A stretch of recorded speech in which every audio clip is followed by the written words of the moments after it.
स्वागत करता हूं आप सभी का आज की वीडियो में। तो आज हम पढ़ने वाले हैं एसएससी जीडी स्पेशल क्वेश्चन। ये सभी क्वेश्चन बार बार एसएससी जीडी की परीक्षा में पूछे गए हैं। तो चलिए वीडियो को शुरू करते हैं। पहला प्रश्न है आपका, भारतीय पुरातत्व का जनक किसे कहा जाता है?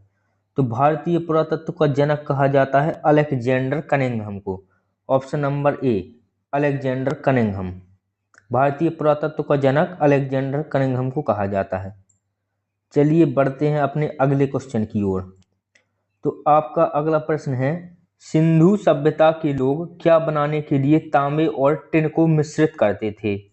सिंधु सभ्यता के लोग क्या बनाने के लिए टिन और तांबे को मिश्रित करते थे? तो इसका राइट आंसर है कांस, यानी कांसे को बनाने के लिए टिन और तांबे को मिश्रित करते थे। ऑप्शन बी आपका राइट आंसर हो जाएगा।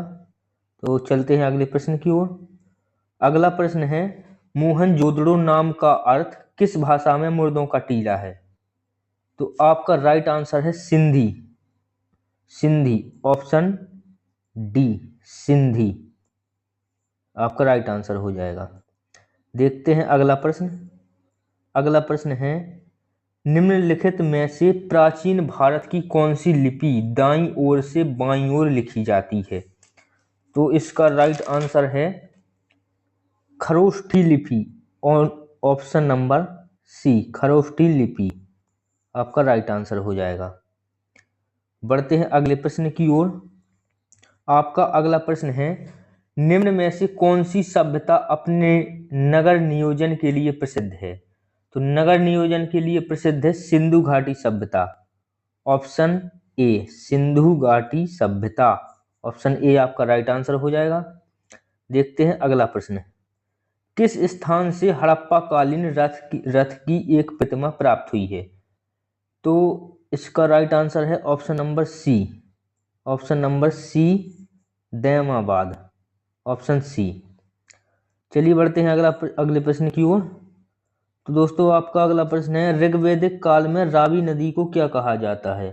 ऋग्वैदिक काल में रावी नदी को कहा जाता है परशुनी नदी। परशुनी नदी, यानी ऑप्शन नंबर सी, परशुनी नदी। बढ़ते हैं अगले प्रश्न की ओर। अगला प्रश्न है, उपनिषदों का केंद्रीय विषय क्या था? तो उपनिषदों का केंद्रीय विषय था ऑप्शन नंबर डी, दर्शन एवं ज्ञान। ऑप्शन डी, दर्शन एवं ज्ञान। चलिए बढ़ते हैं अगले प्रश्न की ओर।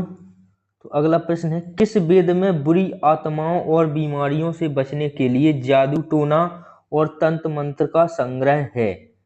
तो इसका राइट आंसर है Atharvaveda. Atharvaveda, option C. Option C, Atharvaveda आपका राइट आंसर है। तो चलिए बढ़ते हैं अगले प्रश्न की ओर। अगला प्रश्न है, बौद्ध धर्म में भिक्षुणी बनने वाली प्रथम महिला थी। प्रथम महिला कौन थी? प्रथम महिला थी Mahaprajapati Gautami. Option A, Mahaprajapati Gautami. Option A आपका राइट आंसर हो जाएगा। अगला प्रश्न, बुद्धचरित सौदरानंद सारिपुत्र प्रकरण के रचनाकार कौन थे? तो इसका आपका राइट आंसर हो जाएगा अश्वघोष। अश्वघोष, यानी ऑप्शन बी, अश्वघोष आपका राइट आंसर हो जाएगा दोस्तों। तो चलिए बढ़ते हैं अगले प्रश्न की ओर। अगला प्रश्न है, महाबोधि मंदिर परिसर का किसके जीवन से सीधा संबंध है?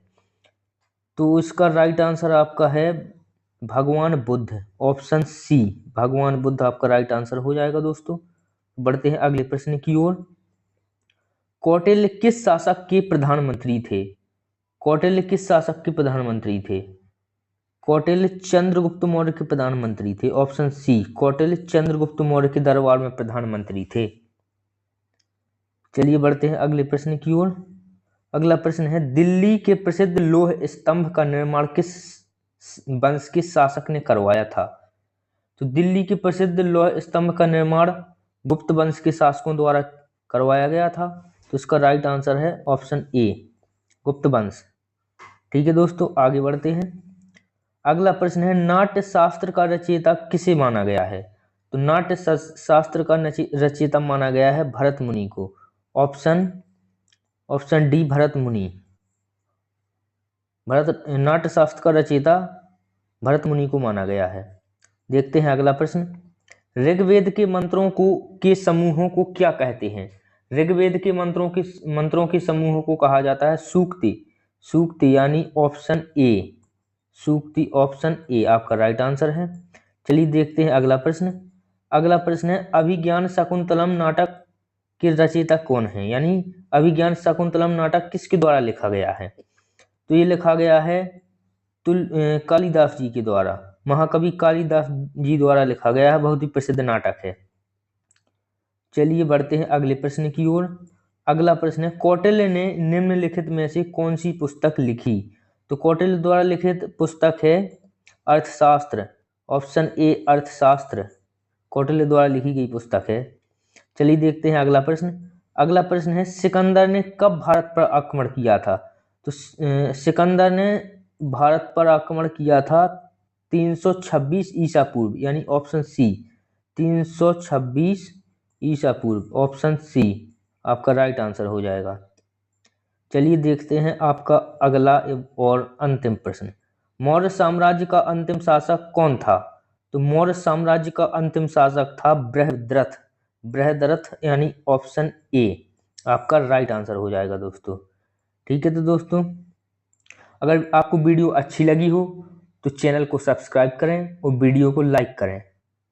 थैंक यू दोस्तों।